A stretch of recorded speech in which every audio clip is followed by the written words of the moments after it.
Então vamos lá, pessoal, prosseguindo aqui no nosso projeto. Já criamos então aqui o nosso módulo de cliente HTTP, abstraindo aqui todos os detalhes de comunicação com a API dos nossos componentes, dos nossos services. Nós ainda vamos criar, na verdade, módulos de serviço para executar de fato essa comunicação com a API, mas a base está aqui nesse módulo que nós implementamos, centralizando os detalhes aqui de integração com a API. Então veja que dessa forma fica muito mais fácil a gente dar manutenção no nosso projeto, fazer melhorias, estender isso daqui, de repente, por exemplo, trocando aqui o uso direto aqui do fetch por uma biblioteca como a Axios, por exemplo, que é muito utilizada, ou a SWR, que nós vamos utilizar em alguns pontos aqui no nosso projeto, sem precisar refatorar diversos locais na minha aplicação, tá? Então isso vai nos ajudar demais a manter o nosso código aqui claro, bem organizado e escalável. Vamos agora lá no nosso UseForm Register, que é o nosso hook aqui de lógica e de gerenciamento de estado do nosso componente Form Register. E aí veja que eu tenho aqui nesse hook uma chamada à minha API lá no endpoint Campuses, justamente para buscar a lista de camp, atualizar o estado Campuses para listar lá no nosso select no formulário. Então, nós não vamos mais fazer dessa forma. Eu vou apagar todo esse código aqui da nossa função fetchCampuses, porque agora eu vou utilizar o nosso HTTP client que nós acabamos de criar na aula passada, tá? Então, vamos lá. Eu vou ter como resposta, primeiro vamos pensar aqui, eu vou chamar o método get lá do nosso módulo HTTP client, que eu quero buscar, no caso aqui, a nossa lista de camp. Show. Então, eu vou ter como retorno os nossos camp, retornados da API, eu vou chamar aqui de campuses, para manter o padrão aqui em inglês. Isso aqui vai vir de onde? Vai vir de uma chamada a uma função assíncrona, então vou colocar o await aqui para esperar, que está lá no nosso módulo HTTP client, vai ser o método get aqui que eu vou chamar desse objeto que eu estou exportando, tá? O objeto HTTP. Então belezinha, vou dar um await aqui no HTTP, e aí ó, já aparece aqui para mim, né, @infra/http client, é justamente isso daqui, ponto .get. E aí veja que nós definimos que eu posso passar a tipagem, né, desse método. E aí eu ganho a tipagem do retorno lá da API. Bora lá. Passo aqui como generics, né? E aí, veja só, qual que vai ser esse tipo aqui? Eu quero uma lista de camp. Então é um array. Um array de quê? Vamos lá, vamos tipar esse array aqui. De objetos que representam cada campus, onde cada campus vai ter um ID e vai ser exatamente igual à tipagem que eu tenho aqui para o estado campuses. Eu poderia até definir esse tipo aqui externamente aqui na minha função, mas enfim, eu vou copiar aqui e colar nessa tipagem do método get. Então Ctrl S para salvar isso aqui e formatar, né? O get aqui é uma função, então vamos chamar aqui essa função e passar os parâmetros necessários. Nesse caso aqui eu quero passar o endpoint. Então belezinha, vai ser um get lá para o endpoint /campuses. Isso está na documentação da API, né? Então internamente esse meu método get vai chamar aquela nossa função buildURL, pegando a URL base da API e concatenando com esse endpoint aqui. Nesse caso eu não preciso passar search params aqui, nessa chamada específica a gente não vai precisar. O nosso método get já está preparado para receber parâmetros de busca, né, search params quando necessário. Show de bola, gente. Agora olha só, eu tenho nessa minha variável campuses a lista de camp retornada pela minha API, já tipada de forma correta aqui, porque eu utilizei essa estratégia de generics aqui do TypeScript para tipar a chamada da nossa função get, né, do nosso método get. Então ele já me devolve ali uma resposta com o tipo que eu especifiquei. Lógico que você tem que ter cuidado aqui para poder seguir o contrato lá da API. Então, lá na API está definido que um get nesse endpoint campuses vai retornar um array de objetos contendo o atributo ID e o atributo name. Com essa lista de camp retornada aqui, eu posso simplesmente chamar o nosso set campuses, né, o set do estado ali relacionado a esses dados, passando esse objeto campuses que eu tive como retorno da chamada API. E veja que o TypeScript não vai me reclamar aqui nenhum tipo de erro, porque está tipado adequadamente. Set campuses é um array de objetos com ID e name, e esse campuses aqui é o retorno aqui do nosso método get, tipado como um array de objetos com ID e name. Veja que essa chamada ao get, chamada ao push, enfim, chamada aos métodos aqui do nosso objeto HTTP client, pode me retornar um erro, tá? Então eu posso ter um erro sendo lançado aqui. Então é uma boa a gente tratar, pelo menos, definir os blocos de tratamento aqui desses erros que podem acontecer. Então eu coloquei um try catch aqui, vou puxar esse código aqui para dentro do bloco try, mas se der algum erro eu quero, nesse momento, só imprimir aqui no console mesmo. Então console.log, error, belezinha. Se acontecer algum erro a gente vai ver lá no console. Na verdade vou até usar um método mais adequado aqui do console, que seria o error. Então vou usar a saída de erros aqui do console. E tá feito, gente. Veja que agora eu não preciso aqui no meu componente React, ou no caso aqui no meu hook, que abstrai a lógica ali do componente, passar né, a URL aqui, hard-coded, né, colocar aqui direto no código e fazer a chamada ali ao fetch, porque tudo isso é detalhe de implementação, é detalhe de tecnologia. Então imagina que eu possa trocar amanhã ou depois por uma biblioteca Axios, um SWR, qualquer outra biblioteca ou recurso, tecnologia para fazer chamada à minha API, tá? Então isso fica encapsulado aqui, fica abstraído, na verdade. Então a minha view aqui, ela não precisa conhecer esses detalhes ali de infraestrutura, né? Esses detalhes de tecnologia específica para essa finalidade, né? Então eu tenho um código bem mais desacoplado aqui. Beleza. E aí, vamos cuidar também do onSubmit, a nossa função que de fato envia os dados lá para a API para cadastro de um novo usuário. Então veja que aqui eu montei na unha aqui uma requisição usando a URL aqui informada diretamente no meu código e configurando aqui as opções da requisição para enviar esse post aqui para a API. Então a gente não vai mais precisar disso. Bora aqui jogar esse código fora e vamos fazer a chamada lá ao nosso método post do HTTP client. Então eu vou só circundar aqui no try catch, né? Embora nós aqui. Então eu vou ter um retorno lá desse meu método post que eu vou chamar de response data, né?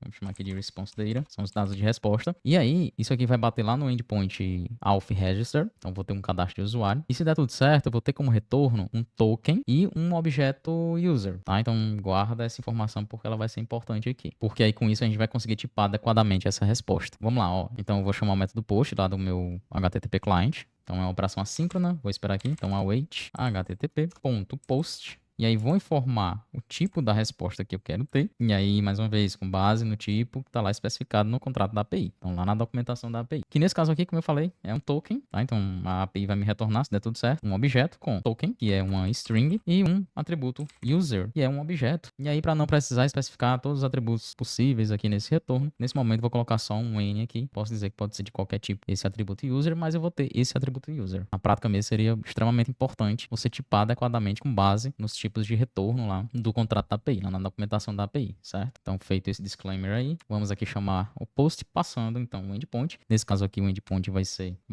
/auth. Na verdade, a gente nem precisa colocar barra aqui, né? Porque lá na nossa função de build URL, no nosso HTTP client, ele já insere essa barra aqui, concatenando a URL base com o endpoint que eu informo. Então, aqui eu vou informar só auth/register. Bem como, aqui acima, na busca aqui no get para campuses, vou passar só o nome realmente do endpoint aqui, tá? Sem a barra, porque isso já vai ser inserido lá. Além disso, aqui na chamada do post, eu preciso passar o body, né? O corpo dessa requisição, que nós temos aqui no objeto payload. Belezinha. Dando tudo certo, nós vamos ter aqui nesse response data o token e o user. Então significa que deu tudo certo aqui nessa chamada, o usuário foi cadastrado. E aí a gente faz o seguinte, ó. Nós gravamos o token no local storage e navegamos o usuário, né? Redirecionamos o usuário lá para a rota feed, para a área logada, né? Então vou pegar aqui essas duas linhas aqui do if, colocar aqui na sequência. E aí eu não preciso mais ter esse if, né? Essa verificação está sendo feita lá dentro do meu método post, né? Se deu tudo certo, aí já está retornando para mim a resposta tipada adequadamente. Se der algum erro, mais uma vez, ó, console.error nesse objeto error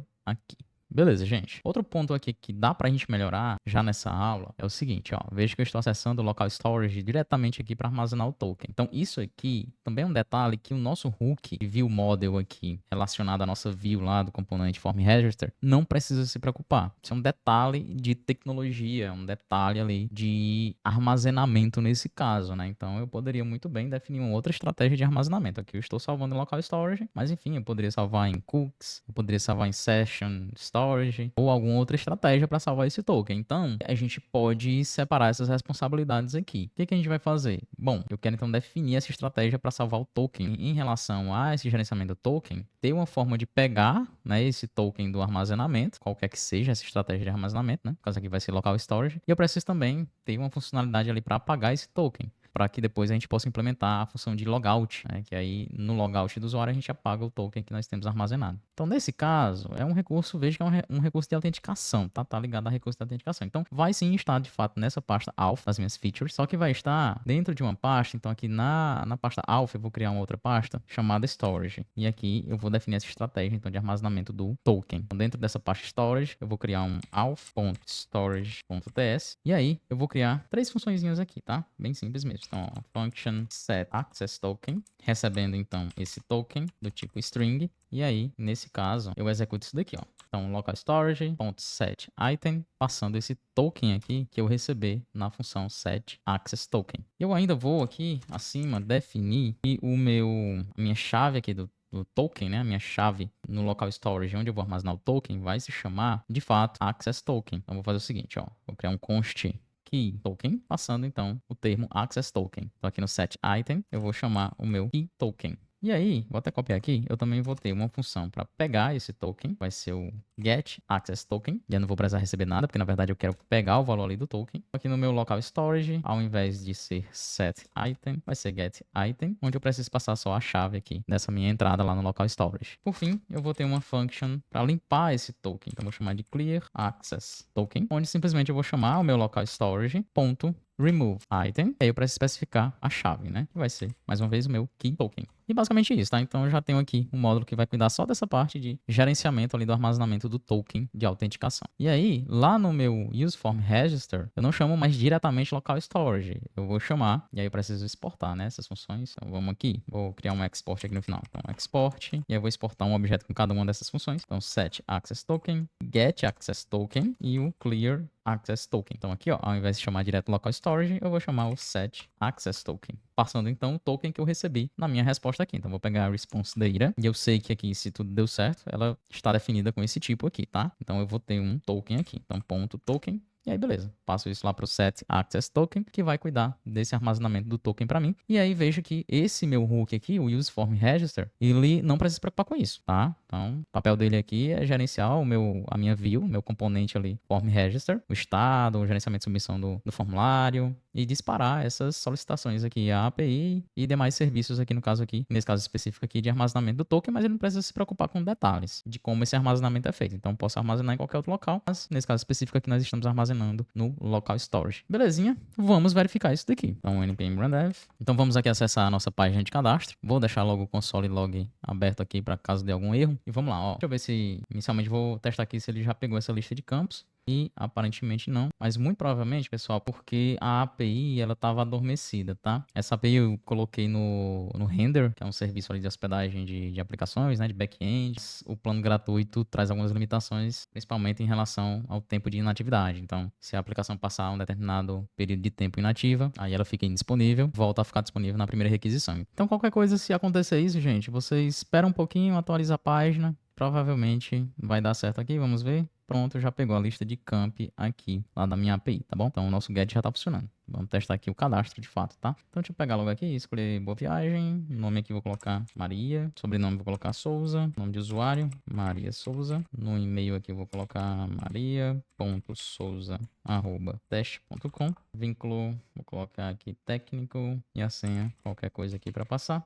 e vamos enviar essa requisição. Pronto, tudo certo aqui, já fomos redirecionados para o feed e vamos ver aqui no nosso armazenamento local, aqui do navegador, no local storage, nós podemos perceber aqui que nós temos então o token aqui armazenado, que foi retornado então aí pela nossa API. Se a gente vir aqui na aba rede e vou filtrar aqui só por XHR, ó, vamos procurar aqui, ó, tem bem aqui um post que foi feito lá para o Conecta IFC API /register, né, esse endpoint, com um retorno aqui 201. Então foi a resposta dessa requisição aqui de cadastro, tá? Vamos ver aqui na resposta. Olha só, show de bola, foi enviado aqui para a gente o token e os dados do usuário criado. Belezinha, pessoal. Então, nossa aplicação está ficando muito mais organizada, uma arquitetura muito mais escalável e manutenível, construindo uma boa base legal aí pra gente implementar as próximas features. E aí vou deixar um desafio aqui para vocês, tá? Eu quero que vocês peguem essa base aqui do que a gente implementou para essa funcionalidade de cadastro de usuário e repliquem essa organização lógica para a funcionalidade de login, beleza? Então eu quero que vocês desmembrem lá o componente aqui de formulário do login e toda a lógica aqui da página de login, né? Login page. Criem lá um componentezinho de formulário de login, um hook para lidar com a lógica ali desse componente, gerenciamento de estado e do próprio formulário, bem como a comunicação com a API e o armazenamento do token, utilizando os módulos específicos para isso que nós já definimos aqui nessas últimas videoaulas, tá bom? Então fica aí o desafio para vocês. Na próxima videoaula eu venho aqui só mostrar a minha implementação. Não vou implementar do zero com vocês, eu quero que vocês realmente se desafiem e tentem fazer. E aí, na próxima videoaula eu só mostro aqui a minha implementação para vocês, mas é importante que vocês tentem fazer, tá bom? Então é isso, pessoal. Valeu, até a próxima videoaula.